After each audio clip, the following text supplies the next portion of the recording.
The other side of my car, I was thoroughly amazed.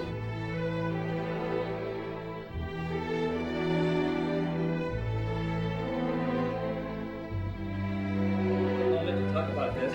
And the Far East Cafe has a lot of memories, as you know, not just for the Japanese, but for the Chinese community, because we have a lot of family ties. And we are from Huiping County. I know that for sure. I checked with Yuk Toy. We are from Huiping, that Toy son. So what I'm telling you is we have a whole long history. And somehow, my grandfather, my father, is related to you all here from a great distance. He actually was a mechanic for the China Clipper, the seaplanes during World War II. It's right here in the back. And that's a little interesting tidbit. He was there for a couple of years with Pan Am. He became a partner with the Kubakan theater restaurant. And for the older folks, you heard of the Forbidden City in San Francisco, Chinatown. But the reason why we're here is to talk about the Far East Cafe. He worked from 1950 through 1974 at the Far East Cafe to pay my tuition at USC and my tuition at Caltech.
Kid,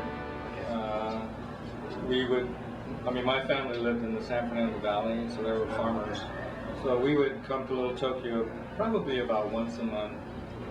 Both my parents, they didn't speak English, so they did probably all of their shopping, went to get a haircut, buy shoes and those kind of things, buy food.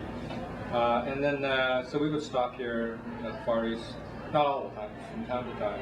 As an adult, I remember our family used to come to Little Tokyo, and usually we'll end up here, Far East, or one of the other restaurants. But after a funeral, a wedding, party, anniversary, on many occasions, we come here and eat at the Far East Cafe. Whenever there was a wedding or a funeral, or we would go to the dentist in Japanese town, all the way from Wilmington, we would take Alameda. And one of the few things that we did that I felt was a little bit of a luxury was to go out and eat Chinese food. Well, the Far East Cafe brings back a lot of memories for me because I always wanted to come eat here. And so when I would go out with a guy, I would ask if I could eat here for dinner. And we would come here for dinner, and a couple of dates did that for me. The others did not. The others wanted to eat somewhere else. But a couple of dates, I came here and had dinner, and And it was very interesting because it's a very set up in a very old-fashioned style with little partitions between the tables, and I thought that was different from the Chinese restaurants I had gone to in Chinatown.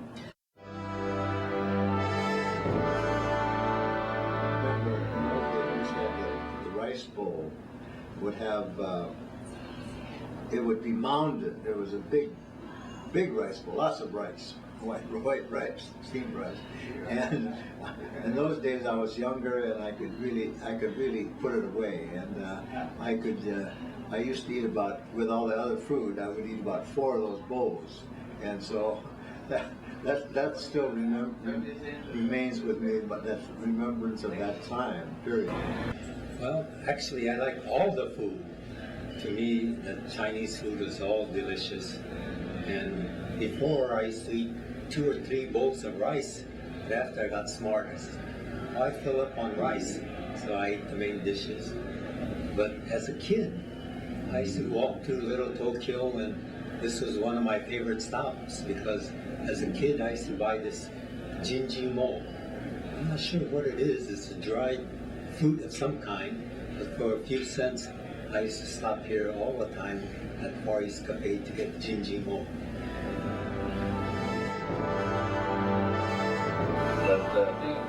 The thing I remember most about your dad is how friendly and how gregarious he was, and how he used to armor us.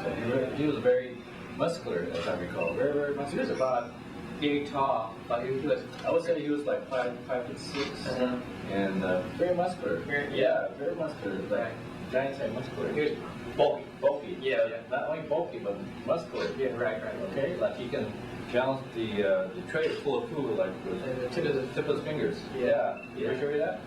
No. Okay, but He never bragged about himself in the first. I think he's a very humble person in that regard because he never talked about himself. In fact, he never mentioned what he did, except they worked for Lockheed. Yeah. Yeah, never. Not very humble, like the typical Chinese. They don't talk about themselves.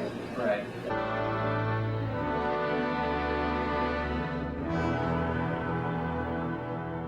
A restaurant is more than just a place to eat.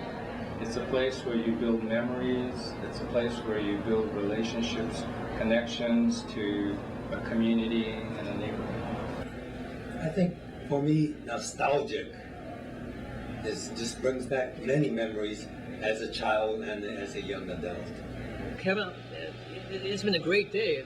For me personally, it's a family reunion. It's like that song in a family reunion. I can see my father, Gim Chong, my grandfather, Moi Chong, my great-grandfather, Hoi Lun Chong, up in heaven, looking down at us gathering, seeing us, his son, being together with all these people, and all the cousins, the relatives, the aunts and aunties. It's a happy moment. They're up happy in heaven right now, seeing us having the time sharing our experience. So I'm really glad that we're all here sharing this emotionally, spiritually, that we're all together. Somehow we're all connected. Even though I haven't seen some of these folks for years, or known all these folks, we're all together, but we're sharing this common roots, this common heritage. So this makes this family reunion really special. And it's not just the Chinese, we also got the Japanese. We're all connected, we're all family. And this is a great time. I'm really blessed that everybody's here today on June 7, 2008. And we're here together to celebrate the life of the Far East Cafe here. Thank you. Thank you. Well, so you're going to give me the family tree book, Ben? Yes. And how far back is that? Well, 30 generations. And it's in English, I hope. No, it's Chinese.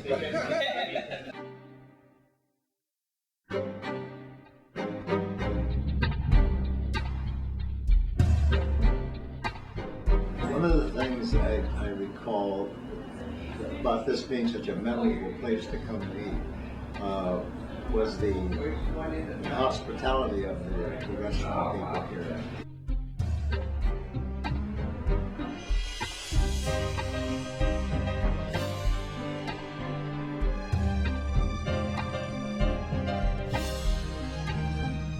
I'm here today to eat at this restaurant at the auspices of the Chong brothers, and